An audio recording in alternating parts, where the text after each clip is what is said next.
করব butter garlic chicken. এর জন্য চিকেনটাকে আমি ছোটো ছোটো করে কেটে নিয়েছি। এটা কিন্তু বোনলেস উইথ বোন মেশানো আছে। দেখবেন চিকেনে যেন একটু জল না থাকে, কারণ ফ্রাই হয়ে যায়। এর মধ্যে কিছু লেবু দিয়ে দেবো এই চিকেনের গন্ধটা যাওয়ার জন্য। এবার এর মধ্যে একটু জিঞ্জার গার্লিক পেস্ট দিয়ে দেবো। যারা পেস্ট এরকম পেস্ট খান না তারা হাত মিক্সিতে বেটে নেবে। দেবো একটু ব্ল্যাক পেপার, দেবো একটা ডিম, আর দেবো পরিমাণ মতো নুন। নুন কিন্তু আমি অল্পই দিচ্ছি, লাগলে আবার দেবো। ম্যারিনেট করা হয়ে গেছে। এটাকে এবার আমি আধা ঘন্টা মতো ফ্রিজে রেখে দেবো।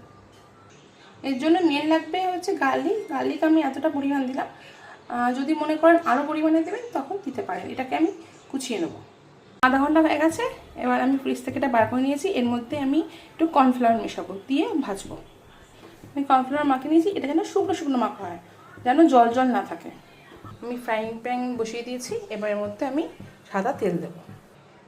তেল গরম হয়ে গেছে। এবার এটার মধ্যে একটা একটা করে সব দিয়ে দেবো।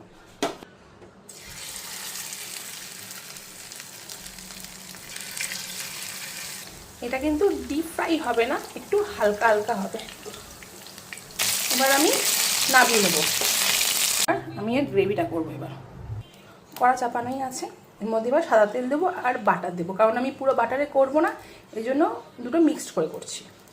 এতটা মতো বাটার দিয়ে দিলাম, এটা মিক্স করে নেবো।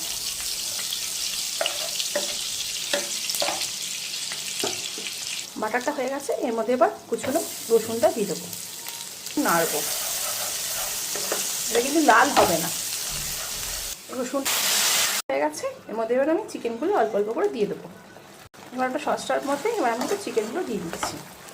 এবার ভালো করে নাড়তে হবে।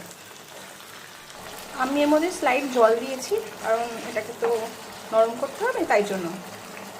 এবার এর মধ্যে কটা কাঁচা লঙ্কা দিয়ে দিলাম, আর একটুখানি পেঁয়াজ পাতা ছড়িয়ে দিলাম। আমার ready garlic chicken, garlic butter chicken ready হয়ে গেছে।